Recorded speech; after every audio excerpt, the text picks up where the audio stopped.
C section delivery के बाद किस टाइप का एनेस्थीसिया बेस्ट होता है, इसका क्या असर होता है और किस तरह से आपकी बॉडी पे ये असर करता है और इसका क्या फ़र्क पड़ता है आपकी बॉडी पे। ये सब क्वेश्चंस का आंसर जानने के लिए आपने ये वीडियो एंड तक लाजमी देखनी है और अपने डाउट्स को क्लियर करना है और ये डिसाइड करना है कौन सा एनेस्थीसिया आपके लिए बेस्ट होने वाला है। अस्सलाम वालेकुम, welcome back to Ayesha's care corner. कैसे आप सब लोग, उम्मीद करती हूँ सब खैरियत से होंगे, ठीक होंगे। आज एक बहुत इंपॉर्टेंट टॉपिक आप सबके लिए लेकर आई हूँ जो कि स्पेशली उनके लिए है जिनकी सी सेक्शन डिलीवरी प्लान हो चुकी है। आज हम बात करेंगे डिफरेंट टाइप्स ऑफ एनेस्थीसिया की जो सी सेक्शन के लिए यूज़ होते हैं और उनके प्रोज एंड कॉन्स के और कुछ ऐसे इंपॉर्टेंट क्वेश्चंस जो हर प्रेग्नेंट लेडी के माइंड में चल रहे होते हैं। सबसे पहला क्वेश्चन ये होता है कि सिजेरियन के लिए कौन कौन से एनेस्थीसिया के टाइप्स होते हैं। जनरली 3 टाइप्स होती हैं। Number 1 epidural anaesthesia, number 2 spinal anaesthesia और नंबर 3 जनरल एनेस्थीसिया।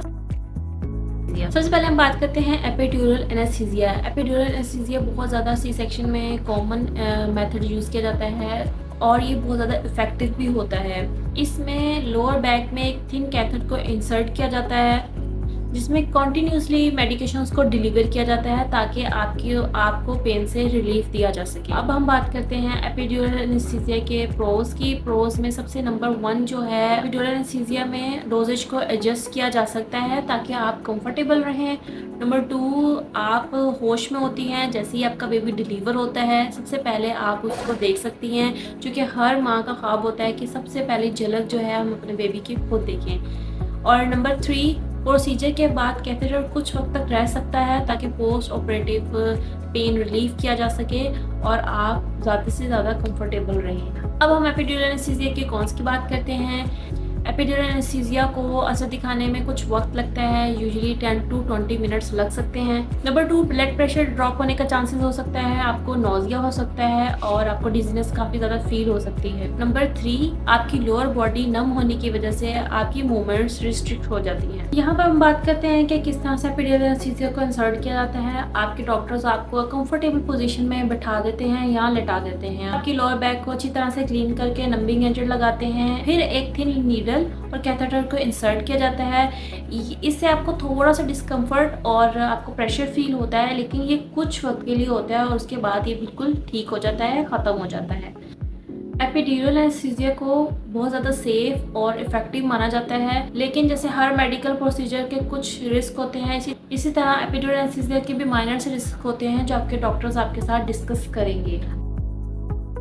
अब हम बात करते हैं जनरल एनेस्थीसिया की। General anaesthesia specially emergency situations में इंसर्ट किया जाता है। सेक्शन में ज़्यादातर जो इंसर्ट किया जाता है यूज़ होता है एनेस्थीसिया वो स्पाइनल और एपिड्यूरल एनेस्थीसिया होता है। जब जनरल एनेस्थीसिया की बात आती है तो ये तब इंसर्ट किया जाता है जब डॉक्टर के पास कोई ऑप्शन ना हो, एमरजेंसी सिचुएशंस क्रिएट हो चुकी हो, बेबी की हार्ट बीट काफ़ी ज़्यादा तेज़ हो रही हो या आपका ब्लड प्रेशर रेगुलेट ना हो रहा हो या कंट्रोल ना हो रहा हो, तब जनरल एनेस्थीसिया को चूज़ किया जाता है। जनरल एनेस्थीसिया में आपको टोटली अनकॉन्शियस कर दिया जाता है ताकि आपको सर्जरी के दौरान कुछ भी महसूस ना हो। अब हम प्रोज एंड कॉन्स की बात कर लेते हैं। जनरल एनेस्थीसिया के प्रोज की बात करते हैं। नंबर 1, जनरल एनेस्थीसिया बहुत जल्दी असर करता है और ये इमरजेंसी सिचुएशन में बहुत ज़रूरी होता है। नंबर 2, अगर सीवियर किस्म की इमरजेंसी हो, रैपिड एक्शन हो तो जनरल एनेस्थीसिया बहुत ज़रूरी होता है और ये बेस्ट ऑप्शन होता है। नंबर 3, सर्जरी के दौरान आप बिल्कुल अनकॉन्शियस होते हैं और आपको कुछ भी महसूस नहीं होता। अब इसके कॉन्स की बात कर लेते हैं। प्रोसीजर के दौरान आप कम्प्लीटली अनकॉन्शियस होते हैं, आप अपने बेबी से इमीडिएटली इंटरेक्शंस नहीं कर सकती। नंबर 2, सर्जरी के बाद आपको नोजिया और वॉमिटिंग हो सकती है।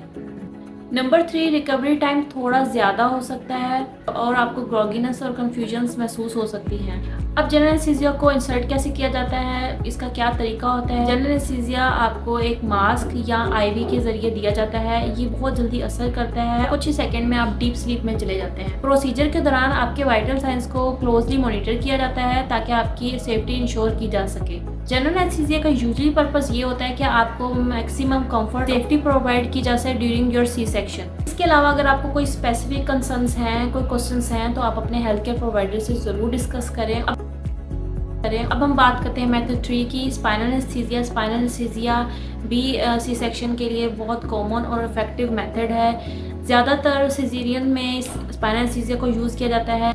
इसमें लोअर बैक के स्पाइनल फ्लूइड में एक सिंगल इंजेक्शंस को इंसर्ट किया जाता है जो इमीडिएट पेन रिलीफ प्रोवाइड करता है।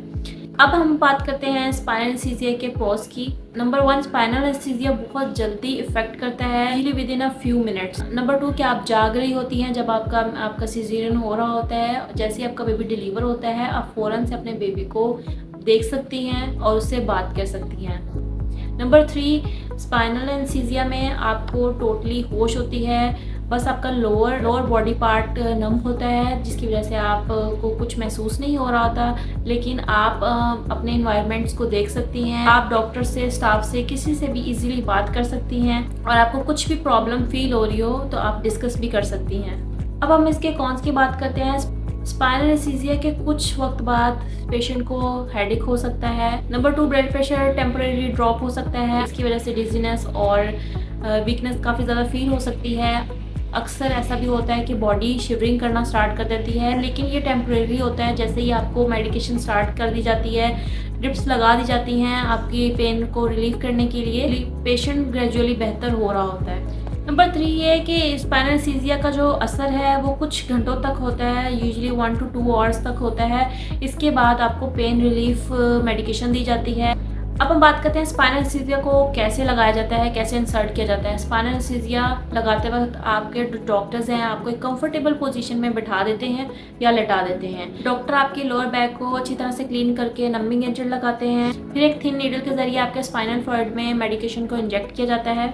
ये प्रोसेस यूजुअली पेनलेस होता है और जल्दी कंप्लीट हो जाता है। चलें जी, यहाँ पे हमारी होती है वीडियो एंड। अगर आपको कुछ इफेक्टिव लगी हो, अगर आपके कुछ क्वेश्चंस क्लियर हो चुके हों, आपको एनेस्थीसिया का काफ़ी हद तक पता चल गया होगा कि जनरल एनेस्थीसिया, स्पाइनल और एपिड्यूरल एनेस्थीसिया में क्या डिफरेंस होता है और हमें कौन सा एनेस्थीसिया बेस्ट हो सकता है, आपके डॉक्टर को और आपको अच्छी तरह से एग्जामिन हो चुका होता है कि आपकी तबीयत किस तरह से है, उसके अकॉर्डिंग आपको एनेस्थीसिया चूज़ करना होता है, आपका सी सेक्शन प्लान किया जाए। तो आप अच्छी तरह से सोचें और देखें कि आपके लिए बेस्ट कौन सा है। यूजुअली आजकल जो हॉस्पिटल में जो यूज़ किया जाता है वो स्पाइनल एनेस्थीसिया को ज़्यादा प्रेफर किया जाता है, क्योंकि मेरा भी लास्ट जो ऑपरेट हुआ था, सिजेरियन था, वो स्पाइनल के साथ ही हुआ था और मेरा एक्सपीरियंस बहुत अच्छा रहा था अल्हम्दुलिल्लाह। आपने कुछ इस वीडियो के ज़रिए अपने कन्फ्यूजन्स को क्लियर किया होगा। अगर आपके लिए ये वीडियो हेल्पफुल होगी तो प्लीज़ इसको थम्स अप दें और लाइक करें, शेयर करें, सब्सक्राइब करना मत भूलिएगा, बेल आइकन को प्रेस कर लें ताकि आने वाली वीडियोज़ के नोटिफिकेशन ईजीली और जल्दी आप तक पहुँच जाए।